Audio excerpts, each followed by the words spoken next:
Caminos me gustan todos, pero mi favorito es la senda.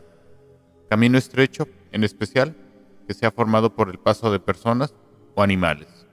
Edio.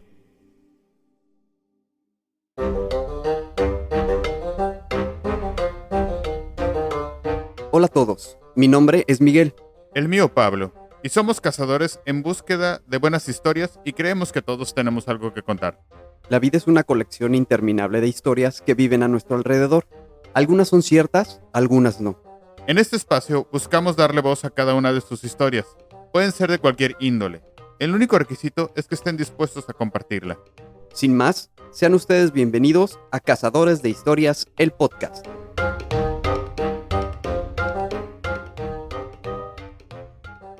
Hola, ya estamos de vuelta como todos los jueves en otro episodio de nuestro podcast. Ojalá su semana vaya muy bien, ya nos acercamos a un fin de semana, así que pues aquí estamos nuevamente para compartir con ustedes algunas historias que esperamos sean completamente de su agrado. ¿Cómo estás, Pablo? Hoy a ver qué nos traes. Muy bien, muchas gracias. Como dices, pues ya cada vez más cerca el fin de semana, ¿no? Fíjate que hoy traigo 4 historias. Digo, obviamente todas las historias que he traído hasta cierto punto tocan el tema sobrenatural, pero ya me había enfocado como que a otro tipo de historias, ¿no?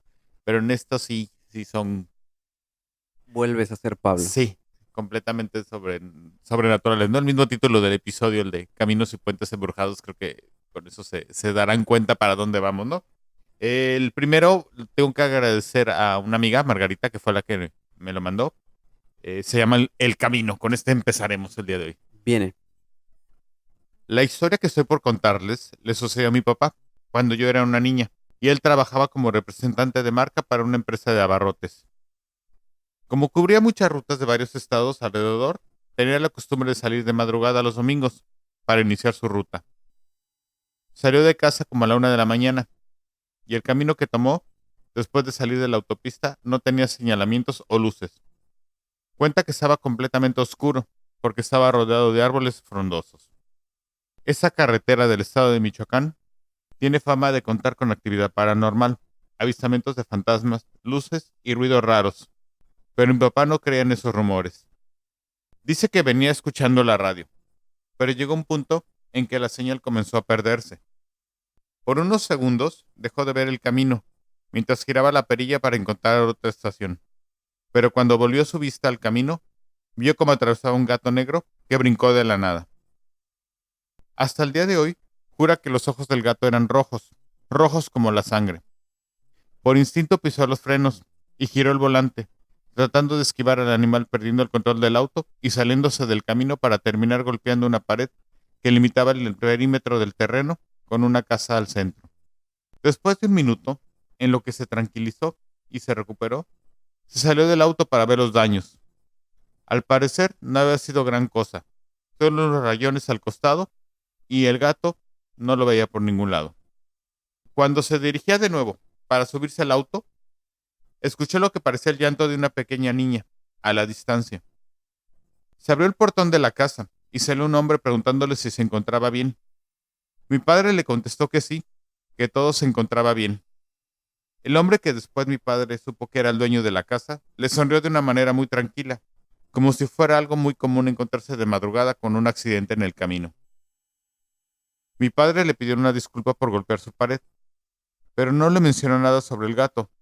Solo le dijo que vio algo en el camino que hizo que perdiera el control del vehículo al tratar de no atropellarlo. Una vez más, el hombre le sonrió tratando de tranquilizarlo y lo invitó a pasar a su casa.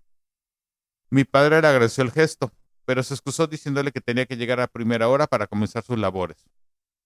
Se dio la media vuelta para subirse al auto, cuando el señor le preguntó de nuevo qué era lo que le había sucedido. Mi padre lo dudó por un momento, pero terminó contándole todo con el temor de parecer un loco. Le dijo que un gato con ojos rojos se le atravesó en el camino. Incluso le preguntó si era suyo. El hombre se puso pálido y le contestó que él no tenía ningún gato, pero que había escuchado decir a la gente que la carretera era famosa por ser embrujada. Algunos comentan, continuó el hombre, que han podido escuchar el llanto de una niña pequeña por las noches, incluso que han visto a una mujer de blanco paseando por el camino. Mi padre le preguntó que si él creía en todo eso, y el hombre le dijo que no sabía, que se había escuchado ruidos raros, pero que como vivía solo, prefería no salir de noche de su casa. Cuando bajé del auto para revisar el daño, le dijo a mi papá, me pareció escuchar el llanto de una niña. Pensé que venía de su casa. Como le dije, me contestó el hombre, vivo solo. ¿En verdad no quiere pasar? Le preguntó de nuevo mi padre. Gracias, dijo de nuevo, pero creo que es momento que continúe con mi viaje, fue la respuesta que dio. Hasta el día de hoy, mi papá sigue siendo bastante escéptico con el tema de lo paranormal, pero dice que no está seguro de lo que fue lo que vio y escuchó esa noche. Tal vez si se trataba de un gato cualquiera, y tal vez si se trataba de una niña, que el viento había traído el llanto desde la distancia. Primera historia como de apariciones, entes extraños, bueno, no extraños, pero que no sabes de dónde provienen. No sé qué tanto pueda también influir viajar de noche en un lugar oscuro sin nada, qué tanto cansancio pudieras tener también o qué venga pensando tu cabeza que pueda influir en que llegues a ver algún tipo de cosas extrañas o que llegues a percibir ciertas cosas, pero pues sí, no creo que sea la única esta persona que ha tenido ese tipo de encuentros, por llamarlo de alguna manera. Ujú. Cuando le pregunté a mi amiga como que más detalles de la historia, ella lo que me platicaba, o bueno, me ha dicho, perdón, me platicó que su papá le contó en su momento que sí, o sea, lo del gato que se te atraviese, pues es algo, no tiene nada raro. Lo de los ojos rojos, pues puede ser el mismo reflejo de las luces en el animal, ¿no? Pero que dice que lo que más raro se le hizo y que incluso que el llanto de la niña fue la actitud del señor, ¿no? Por algo dice que que no es, a pesar de que se mostraba muy amable, dice, le contaba a su papá y muy servicial, Ujú. había algo que no terminaba De encajar. de encajar, ¿no? Dice sobre todo que quién sale en la madrugada tan tranquilo ahí, ¿no? Y mira, dice que esa historia fue hace muchos años, ¿no? Donde todavía era otro México mucho más tranquilo, ¿no? Que al final de cuentas los peligros en carretera siempre han sido Sí, ha habido, ¿no? Pero ahora creo que si te pasa algo así con la misma, te sí. continúas tu camino y dos, si estás en la carretera en la noche, pues desgraciadamente ya no te paras, ¿no? O sea, no se sabe, ya no tantas historias con un desenlace peor que este, creo que Sí, sí, sí. escuchamos que ya mejor no hacemos nada. Pero bueno, voy con la segunda historia. Esta nos la mandaron por Twitter, Noé. Este se llama El puente sobre el arroyo. Vivir en el sur de este país puede ser muy difícil, y más si es en un pequeño pueblo, en medio de la selva. Corran árboles y arroyos por todos lados que prácticamente te aíslan de la civilización. Crecí en un pequeño pueblo, del cual me fui a la primera oportunidad que tuve.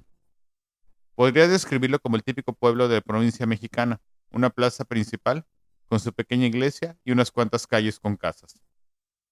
Cuando era niño, solamente había un semáforo a la entrada del pueblo y unos topes en la escuela, que era el kinder y la primaria a la vez. Creo que con eso se pueden dar cuenta del tamaño del pueblo. Odiaba vivir ahí. Soy ateo, pero creo que entre más religioso es un lugar, más razones para hacerlo tienen. La gente tiene que tener algo con lo que explicar todo lo que le rodea, y muchas veces la religión es la respuesta más fácil para todo. Las pequeñas poblaciones del sur son terreno fértil para las sectas religiosas. El pueblo donde crecí solamente tenía una tienda, una cantina y una escuela, como les había dicho, pero tenía 10 iglesias distintas de ramas cristianas. No quiero ser grosero y decir que por ignorancia, pero muchas de estas sectas se aprovechan de la inocencia y de la necesidad de la gente. ¿Conocen el dicho de que pueblo chico, infierno grande? Es muy cierto, pero lo es más cuando desde niño sabes que eres distinto, que eres homosexual. La cantidad de veces que fui golpeado por eso fueron tantas que perdí la cuenta de las mismas. Golpeado por los demás niños del pueblo, incluso algunos mayores que yo. Pero lo que más me dolió fue el rechazo de mi propio padre, más que todas las golpizas que me dieron de niño. Mi madre murió cuando yo todavía era un bebé, y mi padre se refugió en su nueva religión para sobrellevar su pérdida. Insistió en que yo le acompañara. cosa que hice hasta que mi abuela entró a mi vida. Mi abuela llegó un día sin avisar a nadie, con la excusa de que se necesitaba una mujer en casa, y cuando se enteró que mi padre y su nueva religión y la forma en que me trataba, se encerró con él por horas para hablar. Al terminar de hacerlo, mi abuela me informó que no tendría que ir con él más a la iglesia si no es lo que yo quería, y que en casa podría ser quien yo quisiera y que nunca me dejaría de amar. Pasaron unos 3 años. La relación con mi padre era mejor, gracias a mi abuela. Solo tenía un amigo y siempre estaba en casa con nosotros. Que se quedara a dormir en casa no era algo extraño. Una noche, eran como las 8 de la noche, cuando decidimos salir y jugar un poco en la calle. Teníamos como 12 años, y como no había mucho que hacer, decidimos caminar hacia el puente de uno de los arroyos cercanos. Entré a la casa y tomé una linterna, no sin antes avisarle a mi abuela dónde nos dirigíamos. Ahí estaba ella, embobada en la televisión, y solo balbuceó algo como respuesta. Las noches en el sur pueden ser muy ruidosas. Los grillos y las cigarras parecen gritar para ver quién tiene la última palabra. Y no hablemos de los sapos o los monos. Incluso, en un par de ocasiones, pude escuchar el rugir de un gran felino. Caminábamos por una de las calles hacia el arroyo, platicando de las cosas que hablan los niños, y dejamos pronto las luces del pueblo atrás. La temperatura había comenzado a descender, y de los cerros y montañas cercanas comenzó a bajar una leve niebla que no alcanzaba a ocultar por completo el camino. A unos cuantos metros vimos el puente. Mi abuela dice que el puente es más viejo que el mismo pueblo, que existe incluso antes porque era parte de caminos prehispánicos. Nos detuvimos. Yo comencé a sentirme intranquilo, pero no sabía el por qué. Volteé a ver a mi amigo, que estaba con los brazos cruzados, y me dijo, todo está muy callado, ¿no? Tenía razón. El concierto de animales que nos había acompañado durante todo el camino había parado. Incluso el viento se había detenido. Caminé sin decir nada y escuché los pasos de mi amigo que me seguía, y fue cuando la vi. Una mujer parada a la orilla del puente. La veía borrosa y poco iluminada a la distancia. No pude ver bien su rostro, pero aún así pude darme cuenta que se trataba de una mujer madura.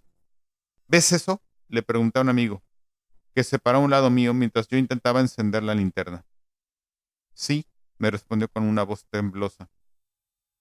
Hola, dije en voz alta, que sonó mucho más agudo de lo que esperaba y con mucho menos seguridad de la que me hubiera gustado, y la iluminé. Seguía parada con los brazos a los costados, viendo hacia abajo, hacia el arroyo. Volteé a ver a mi amigo, tratando de encontrar una respuesta para saber qué hacer a continuación, y cuando regresé mi vista hacia el puente, la mujer había desaparecido. Escuchamos que algo cayó al agua, y corrimos para ver si la mujer había sido la que se había caído. ¡Señora!, gritamos. ¡Señora! ¡Señora! ¿Se encuentra bien? ¡Ahí!, exclamó mi amigo, y señaló algo en el agua. Me quedé viendo lo que él señalaba. A mitad del arroyo flotando vi lo que parecía un cadáver boca abajo. El cabello negro y largo flotaba a su alrededor. La poca piel que pude ver de sus brazos y su piel se veía sumamente blanca. Corrimos de regreso al pueblo lo más rápido que pudimos. Mi abuela seguía sentada viendo la televisión cuando llegamos a casa. Cerramos la puerta de un golpe y le gritamos, «¡Abuela! Hay una señora en el arroyo. Abuela, abuela, está muerta». Mi abuela, sin quitar la vista de la televisión, solo contestó, «¿La vieron, verdad?». Confundido le respondí, «Abuela, hay un cuerpo en el arroyo». Mi abuela seguía viendo la televisión y sin apagarla nos contó la historia. Así es. Desde que yo era niña, esa mujer se aparece en el puente del arroyo. Realmente no le hace daño a nadie. Y curiosamente, se muestra más a los niños, como a ustedes. La historia dice que amaba mucho a sus hijos. Dicen que tuvo 6. El monstruo que tuvo por marido la asesinó y tiró su cuerpo en el arroyo. De vez en cuando, justo como hoy, se muestra. Yo creo que lo que quiere es que nadie se olvide, que todo mundo sepa su historia. Y justo es como hoy la estoy contando, para que ustedes también sepan su historia. Es curioso también cómo muchas de estas historias se presentan en ese tipo de lugares muy poco habitados o pueblos muy pequeños, o al menos son como que las historias más conocidas Ujú. de que se presentan en en este tipo de áreas o este tipo de lugares. Fíjate que bueno, haciendo a un lado tal vez el tema de la paranormal de la mujer en el arroyo, también hay muchos otros puntos en la historia, ¿no? El hecho de que sí, obviamente, desgraciadamente hay muchas sectas que proliferan en esta parte del país que se aprovechan tal vez de la necesidad de la gente, ¿no? Sí. Y incluso no todas son para algo positivo, ¿no? Y bueno, pues la historia que nos contó, que nos compartió esta persona, pues es muy interesante, incluso a lo mejor si le quitamos lo paranormal de lo que él vio, ¿no? De la Sí, persona está en el puente, el intro de la misma también es una historia por sí, ¿no? sí, otro tipo de problemas que desafortunadamente aún en estos tiempos se siguen presentando con mucha frecuencia y que pues no deberían No. de existir ya en estos tiempos, ¿no? Ujú. Y lo de la historia de la mujer en el puente, yo creo que también ha de existir en muchísimas poblaciones, ¿no? Incluso me llegó a recordar un poco la historia de La Llorona, ¿no? Sí, Es inevitable no pensar tal vez en ella, ¿no? relacionarla. Exacto. Bueno, vamos con la tercera. A ver que la verdad es que está muy interesante. A ver qué te parece. Se llama La cabaña en el bosque. Ahí va. Uno de los motivos por los cuales quería conocer Canadá era el ir a una cabaña en los bosques, algo tan distinto a donde yo vivo, en la costa con el mar y su calor. Una amiga se había mudado y casado allá, así que cuando le di la noticia que iría a visitarla, planeamos pasar un fin de semana en una cabaña. Aunque fue en el mes de abril, en la zona en donde está la cabaña, aún hacía frío, y algunas zonas altas incluso con nieve, lo cual lo era prácticamente como lo había yo imaginado todo. Un lago de aguas cristalinas rodeado de un bosque frondoso lleno de árboles muy altos y verdes y las montañas nevadas de fondo. La cabaña también parecía como sacada de una película, con chimenea, de 2 pisos y hecha completamente de madera, con una banca tipo columpio en el pasillo exterior. La segunda noche me quedé hasta tarde viendo la televisión. Mi amiga y sus 3 hijos estaban en la parte de arriba dormidos. Su esposo nos alcanzaría al día siguiente, una vez terminado su trabajo. Nosotros decidimos adelantarnos. Él no puso objeción alguna. Solo nos pidió que tuviéramos mucho cuidado y mantuviéramos encendidos y con batería los teléfonos celulares todo el tiempo. Eran alrededor de las 2 de la mañana. El fuego de la chimenea comenzaba a apagarse y me dije, es momento de subir a dormir. En eso, escuché un ruido muy fuerte en la puerta principal, a la cual le daba yo a la espalda. Me paré muy asustada. No vi nada, pero escuché como unos pasos pesados recorrían el pasillo exterior. Tomé mi teléfono celular y corrí hacia las escaleras. En cuanto llegué al segundo piso, mi amiga salía de la habitación preguntándome qué era lo que sucedía. Unas personas quieren entrar a la casa, le respondí. Escuché unos pasos en el pasillo de afuera. Llama al 911, me dijo. Yo le llamaré a Robert, que venga, y ambas nos metimos a la recámara con los niños. Llamé y me dijeron que la policía estaría en 30 minutos, que si estábamos en un lugar seguro. Le dije que estábamos en la segunda planta y las personas se encontraban abajo, aún afuera. Me contestó que nos mantuviéramos ahí y que la ayuda ya iba en camino. Cuando colgué, escuché el ruido de cosas cayendo al piso y golpeando las paredes. Parecía que trataran de vandalizar el lugar. Carla colgó y me dijo que Robert tenía un amigo en el pueblo cercano y que le avisaría, que él vendría a ayudarnos. Los niños despertaron con el ruido y comenzaron a llorar asustados. Los abrazamos y tratamos de tranquilizarlos, diciéndoles que todo estaría bien, pero que tenían que mantenerse callados. Al parecer sirvió, porque seguían llorando, pero lo hacían en silencio. Mientras, los ruidos abajo se hacían cada vez más fuertes, como si se acercaran a donde estábamos nosotras. Tuve miedo de que subieran. Mi amiga dijo en eso, «La ventana. Salgamos por la ventana hacia el techo». Nos acercamos y vimos que era posible. Le dije, «Sal tú primero, y te voy pasando uno a uno a los niños», y fue así como lo hicimos. Nos subimos a la parte más alta, y ahí nos quedamos todos sentados, en el techo. El ruido se escuchaba, pero a esa distancia el ruido era cada vez menor. Pasaron unos minutos, y vimos unas luces de un auto acercándose por el camino. Se trataba del amigo de Robert, que había acudido en nuestra ayuda. Se bajó de su camioneta con una escopeta en mano. Les hicimos señas, movimos los brazos para que viera dónde estábamos, y él nos vio. Se llevó un dedo a la boca, dándonos a entender que no hiciéramos ruido. Desenfundó el arma y se metió a la casa. Mentalmente me preparé para escuchar el ruido de los balazos, pero no fue así. Pasaron unos minutos y vimos que John salía corriendo de la casa rumbo a su auto. No sabía qué pasaba. Por mi mente pasó la idea de que nos dejaría ahí y comencé a enojarme.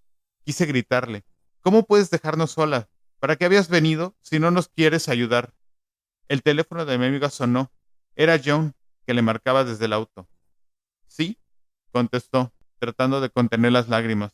Escuché la voz de John a través de la bocina que decía en inglés: It's a bear, gritó. It's a fucking bear, y se echó a reír. A bear, le dijo mi amiga, y comenzó a reír y a llorar de alivio. John le dijo que nos quedáramos ahí, que él trataría de sacarlo de la casa. Y así lo hizo. Comenzó a sonar el claxon de la camioneta y a gritar para que el oso saliera. Pasaron unos minutos y por fin vi cómo éste salía. Un enorme oso negro, caminando a un paso tranquilo, y se perdía en el bosque. Cuando llegó la policía, ya habíamos bajado del techo y el oso había desaparecido. Nos dijeron que era cada vez más frecuente casos como el nuestro. El cambio climático había dejado sin alimento natural a los osos y estos tenían que ir a buscarlo en otra parte. Robert adelantó su llegada.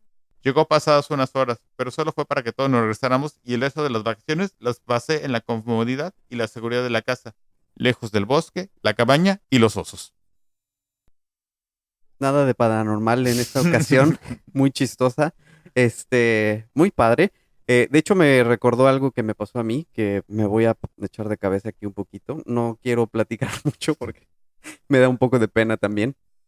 Alguna vez estábamos en casa y empezamos a oír ruidos muy fuertes, como que cosas se rompían y enseguida pensamos que alguien estaba tratando de entrar o que estaban rompiendo las ventanas. Total que Ajá. hicimos un alboroto y al final resultó que lo que se había roto, aquí no sé si para los que viven por acá, por este rumbo, hay ocasiones en que el piso, las losetas del piso se estallan, como que les entra aire de repente, probablemente no hayan estado muy bien colocadas, Ujú, pero como que se soplan, le dicen, como que ujú. les entra un poco de aire y llega un momento en que es tanto el aire que revientan. Y nosotros ya pensando que se habían metido a la casa y que nos iban a hacer O tantas hasta cosas, balazos, ¿no? peor.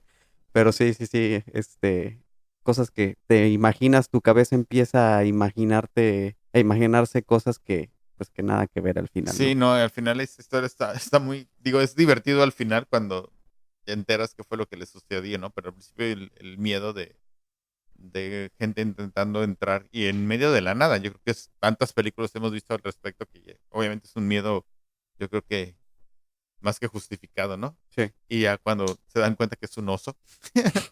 Pero bien. Pues vamos con la última. Quise dejar esta que es como que la que más me gustó. Digo, obviamente las tres son que acabo de contar me han gustado mucho, pero esta en especial me gustó mucho porque también es es un poquito larga y distinta también. Bueno, Ok. se llama el Puente del Camino Embrujado. Les pido una disculpa por mi español. Aunque mis papás son de México, yo nací en Estados Unidos y vivo actualmente en Virginia Beach. Así que mi español no llega a ser el mejor, pero espero que ustedes me ayuden. A unos 40 minutos en auto, por la autopista, está la ciudad de Yorktown. En esta ciudad hay un lugar llamado Crawford Road y se dice que está embrujado. Personalmente creo en los fantasmas, pero trato de mantener un pensamiento racional. Muchos fenómenos pueden tener una explicación lógica, pero me encanta saber de las historias de lugares antiguos y embrujados. La historia de por qué el camino está embrujado es que al final de los 1800, el noviazgo de una chica y de su novio era prohibido porque él era negro. El Ku Klux Klan mató al chico y ella de la pena se colgó del puente de madera y desde entonces cuentan que se aparece por las noches. Mi roommate, Mike, y yo siempre habíamos querido ir y un día junto con su novia Kate y la mía Ana decidimos vivir la experiencia. El camino no tiene iluminación y está rodeado por el bosque, con enormes árboles. Se puede ir manejando, pero mucha gente estaciona su auto en la gasolinera y camina las 2 millas hasta el puente. Así lo hicimos y comenzamos a caminar. Hay muchas leyendas urbanas sobre este camino y el puente. Por ejemplo, se dice que si estacionas el auto debajo del puente durante la noche, puedes ver a la chica colgando. Yo nunca lo he hecho, pero sí conozco de alguien que lo hizo, y el radiador del auto se descompuso y el auto seminuevo quedó inservible sin explicación alguna. Continuamos caminando, y aunque el camino sí es bastante tenebroso, nada fuera de lo común pasó. Después de unos 45 minutos, llegamos a nuestro destino. A la distancia pudimos ver el puente. Nos sentamos unos minutos antes de cruzarlo para descansar un poco. Les describiría el puente, pero creo que si han visto la película del jinete sin cabeza de Johnny Depp, se pueden dar una idea clara. Como es el símbolo del lugar, lo han tratado de mantener lo más parecido a su aspecto original. La base es de concreto como el resto del camino, pero lo demás es de madera. Después de cruzarlo, se extiende una zona abierta sin árboles, donde puedes ver las estrellas. Es una zona muy bonita. Nos pusimos en pie para caminar el puente, y es ahí donde comienza todo. Ana, mi novia, vio unas luces a la distancia. Asumimos que se trataba de gente como nosotros, atraídos por las historias del lugar. Pero conforme se fueron acercando, comenzamos a escuchar unos cantos, y fue cuando nos dimos cuenta que no eran como nosotros y que estábamos en peligro. Correr por donde veníamos no era opción, y escondernos en el bosque era demasiado peligroso. Podríamos perdernos. Rápido, les dije a todos, subamos al techo del puente. Nunca había estado tan asustado como en ese entonces, y creo que no era yo el único. Cuando llegaron al punto donde estábamos, en completo silencio y sin movernos, pudimos verlos mejor. Era un grupo como de 20 o 30 personas, con un tipo de sotanas y gorros blancos, y un par de cruces grandes encendidas. Bajaron por un lado del puente, y se colocaron justo por debajo de donde nosotros estábamos. Podría escuchar cómo mi corazón latía tan fuerte que lo sentía en la cabeza estallar, y sentía que se escuchaba tanto que tuve miedo de que ellos lo pudieran hacer. Desde donde yo estaba, vi como además de cruces, traían consigo lo que parecía un ataúd. Lo bajaron y le prendieron fuego, mientras continuaban con sus cantos, cantos de los que no pude reconocer palabra alguna. Pasó mucho tiempo, no sé cuántas horas, pero por fin comenzaron a retirarse una vez que se extinguió el fuego del ataúd. Pero entonces, el teléfono de Kate, que lo traía en uno de sus bolsillos, comenzó a vibrar. Rápidamente lo sacó y Mike se lo arrebató y lo aventó hacia la zona abierta. Juro por Dios que casi me da un ataque cardíaco. No quiero imaginar lo que hubieran hecho si nos encontraban ahí. Un latino, dos chicas negras y un blanco. No creo que nos hubieran dejado como si nada, y mucho menos después de presenciar lo que vimos. Para nuestra suerte, fueron a averiguar el ruido del teléfono. Nunca lo encontraron, pero tampoco nos vieron. Escuché cómo se preguntaban qué era el sonido y de dónde provenía, pero al no tener respuesta terminaron por irse. Esperamos que pasaron como unos 30 minutos más para estar seguros y emprendimos el camino de vuelta hacia el automóvil. 2 días después, se lo platicé a un par de compañeros del trabajo y me dijeron que no les sorprendía, que había rumores de actividad del Ku Klux Klan en el área y el teléfono del Kate lo pudo recuperar sin daño alguno. Ahorita mientras estaba escuchando esta historia en particular, de hecho, me empezó a pensar por la cabeza de que en Estados Unidos hay muchas historias de ese estilo, de cosas que pudieran ser leyendas, no sabemos si son reales o no. Me acordé de alguna de los niños del autobús en San Antonio, que Ujú. también si te paras ahí se supone que te empujan y se ven las manitas. Muchos tipos de historias de ese estilo que se cuentan en los Estados Unidos, hay bastantes. De esa que dices de San Antonio, hay dos versiones. Está la de San Antonio y también hay una igualita en El Paso, igual en Texas, ¿no? Y es exactamente lo mismo, donde pones tú el auto en neutral. La historia dice que creo que hubo un accidente de un autobús escolar. Exacto, Entonces que puedes ver, o sea, que la gente le pone talco al auto y correcto. puedes ver las manos que empujan el mismo, ¿no? Ujú. Eh, de esta igual, creo que también ya había yo escuchado puentes malditos y demás, ¿no? Incluso se puede decir que es muy parecida a la que platiqué a un principio del episodio, ¿no? Del chico este en el sur de nuestro Sí. país. Ujú. Pero creo que aquí lo interesante fue lo que les pasó, ¿no? A ellos cuatro. Porque al final no tuvieron ningún encuentro paranormal o sobrenatural, sino No, un encuentro con algo más terrenal, pero mucho pero mucho más más, peligroso, tal sí, que vez. más incluso, sí, exactamente, más, que da más miedo, yo creo. Sí, ¿no? Sobre todo porque al final de cuentas, pues como dice él, ¿no? Son cuatro personas, de los cuales tres son minorías Y Ajá. el otro chico no creo que tampoco lo hubiera pasado muy bien, a pesar de que, como dicen, ¿no? Que es blanco, pero no, No. no. Y tampoco sabemos qué tipo de rito estaban realizando, ¿no? Porque lo poco mucho que sabemos nosotros del Ku Klux Klan es lo que hemos visto en películas, ¿no? Que Sí, son blanca. supremacistas blancos que odian a cualquier tipo de minoría y demás. Y lo de las cruces encendidas, pues lo hacen como para atemorizar gente, pero ya lo del ataúd, eso sí es un ¿Quién sabe? elemento Sí. nuevo que nunca me había tocado saber. Ajá. Ajá. Pero bueno, pues bueno, esta fue nuestra cuarta y última historia de este episodio de Caminos y Puentes Embrujados. Y yo creo que, digo, siempre que platicamos algo así, decimos que ha de haber muchísimas más historias, ¿no? Pero pues es obvio que sobre esto hay tantísimos más, ¿no? Y por último, nada más también, cuando estaba yo recopilando estas, ¿te sabes la del el camino cruzado? No. Ok. En teoría, si tú en algún momento necesitas comunicarte con algún espíritu o demonio para pedir algún favor, siempre lo tienes que hacer en un camino cruzado, como un Ajá, crossroads. sí, sí. Ajá. Y incluso hay una leyenda de un músico de blues de Estados Unidos, no recuerdo ahorita el nombre, que es considerado como el mejor músico y que le vendió su alma al diablo y de hecho Lo porque hice. él lo Ajá. hizo en un crossroad. De hecho, no sé si, no recuerdo, está en Netflix la historia de esta persona y el documental y tocan ese tema, ¿no? Entonces también para, por si quieren averiguar más al respecto, échense el documental. Nota al pie. Sí.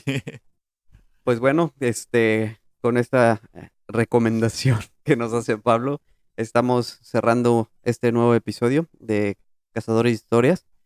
Habíamos dejado de comentarlo un poco, pero les pedimos pues, que nos compartan. Más que nada, eso es lo que nos hace llegar a más personas y que podamos seguir creciendo, que podamos seguir recibiendo más historias y esto pueda continuar por mayor tiempo. Si están en YouTube, pues suscríbanse, denle like. Si están en Sí, Spotify, lo de las estrellitas que estrellas. se nos ha olvidado recordarles y pues ahí también califíquenos también, ¿no? Y si Sí, son sí. 5 estrellas, mucho mejor, nos ayuda Sí. mucho. Y como les decía hace 1 o 2 episodios, pues cualquier comentario que tengan, la verdad es que es bienvenido. Nos gusta mucho tener interacción con las personas que nos escuchan, así que no dejen de hacerlo. Aquí los estaremos escuchando, leyendo y pues recibiendo sus historias, que es lo más importante. Así que pues aquí seguimos con todos ustedes y nos estaremos escuchando dentro de 7 días nuevamente. Muchas gracias y pues nos estamos viendo y Bye. escuchando.